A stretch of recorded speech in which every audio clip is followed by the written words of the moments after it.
Bu günlər sizi yaxın bir həmyerimizlə tanış edəcəm. Çox mehriban, şən və pozitiv insandır. Uğur Fəthullazadə. Uğur qardaşım, Uğur Fəthullazadə kimdir? Hansı Azərbaycanın bölgəsindənsən və Rusiya Federasiyasına neçənci ildə səfər eləmişsən? Çox sağ olun, mənə dəvət elədiyinizə görə minnətdaram.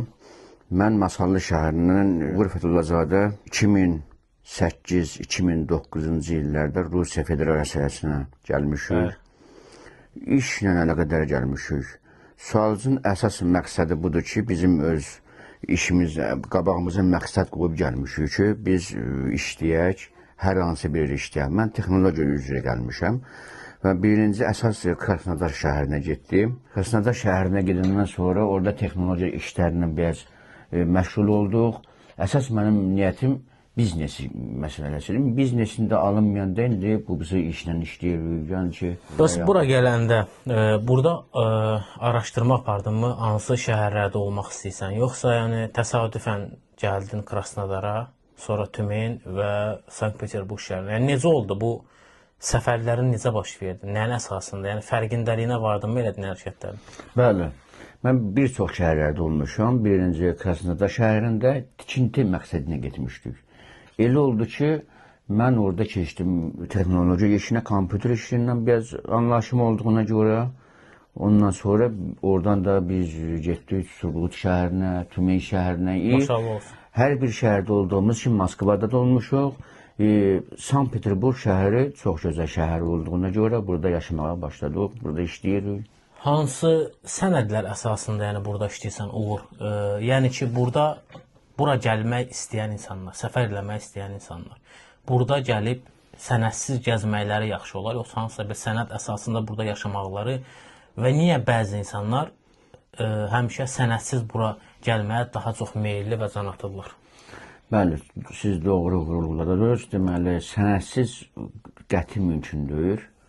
Sənədlə olmaq daha gözəldir, daha yaxşıdır və biz əsas qeydiyyatdan başlanılır. Sonra patentlə düzəlir, sonra indi bütün xəstəxanadan keçirsiniz və yaxud da bunun hər bir sahədə olur. Bu dokument düzəltmək də biraz çətin də olsa insan sənədsiz qeyri-mümkündür. Mən tövsiyə eləyərdim ki, sənədsiz gəlməsinlər. Sən çox şən insansan, mən səni 2-3 ildir tanıyıram. Daha 5 ilə yaxındır tanıyıram. Çox sağ olun. Maşallah olsun, az yaşında yoxdur. Yəni necə belə dünyanın çətinliklərinə baxmayaraq, problemlərə, həyatında baş verən hadisələrə baxmayaraq, şənliyini, pozitivliyini qoruyub saxlaya bilirsən. Yəni bu mənbəyi, mənşəyi hardan gəlir? Əsas mənbəyi, mənşəyi insanın şuuru, insanda psixologiya, şuuru, yəni ki, atmosfer olduğuna görə insanda sakitçi, beyni sakitçilidir. Heç bir şeyə mən effekt vermirəm. Yəni hər bir şeyə insan özün dairə eləməlidir. Yəni özü qabağına bir məqsəd qoysun, işləsin, normaldır, hər bir şey. Yəni ki, burada başqa şey yoxdur. Mən həmişə danışıram, çıxışlarımda deyirəm ki, hər bir işi görməzdən əvvəl 2 dənə sual verməlisən. Mən bu işi niyə görürəm və bunun mənası nədir? Mən bu işi niyə görürəm? Niyəsi ona görə ki, səbəbini biləcəksən.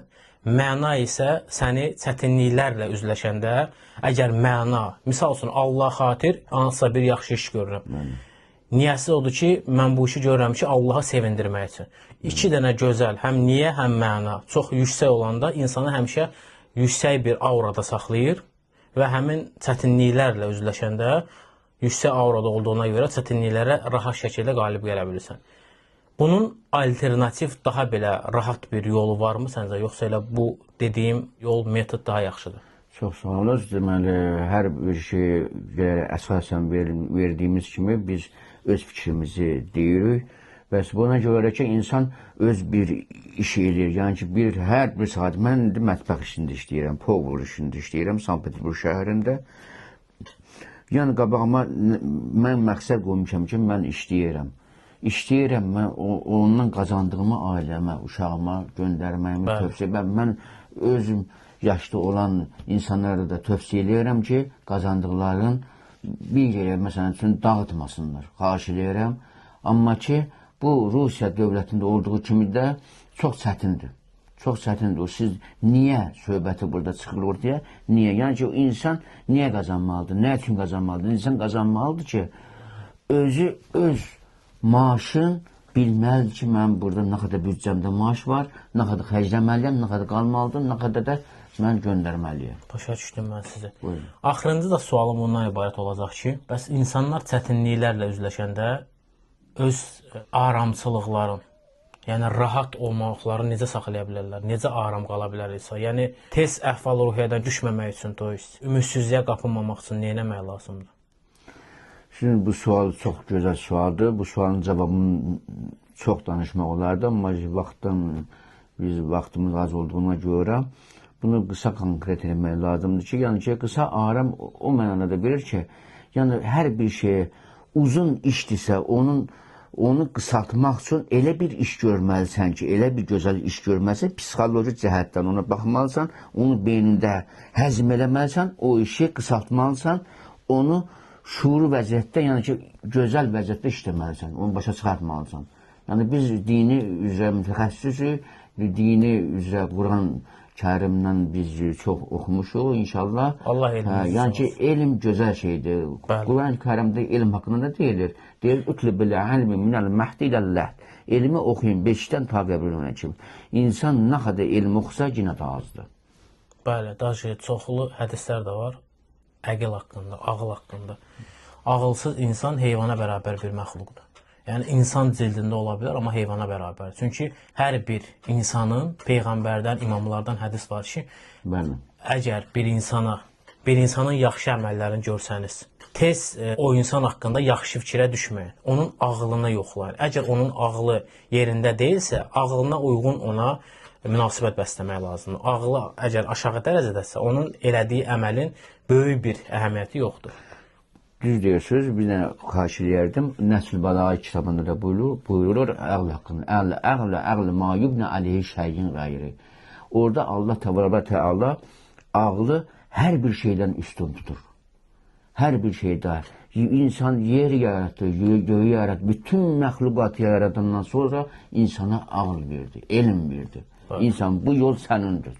İnsan da yolun azamdan sonra mən, qardaş, mən nə deyim mən? Buyurun, mən öz şəldiyimi heç vaxt eləmirəm, buyurun. Əziz qardaşlar, dediyim kimi çox şən, gülərüz, əlbəttə ki, qədərində, yerində çox yaxın əziz qardaşımızdır. Əgər bu videonu bəyənsəniz, bu videonun davamı gəlməyini istəsəniz, şərh bölməsində şərhlərinizlə bölüşün və mən Uğur qardaşımın işlədiyi məkana gedə bilərəm və orada da mini bir intervyu götürə bilərəm. Sağ olun, salamat qalın. Çox sağ olun, minnətdarım.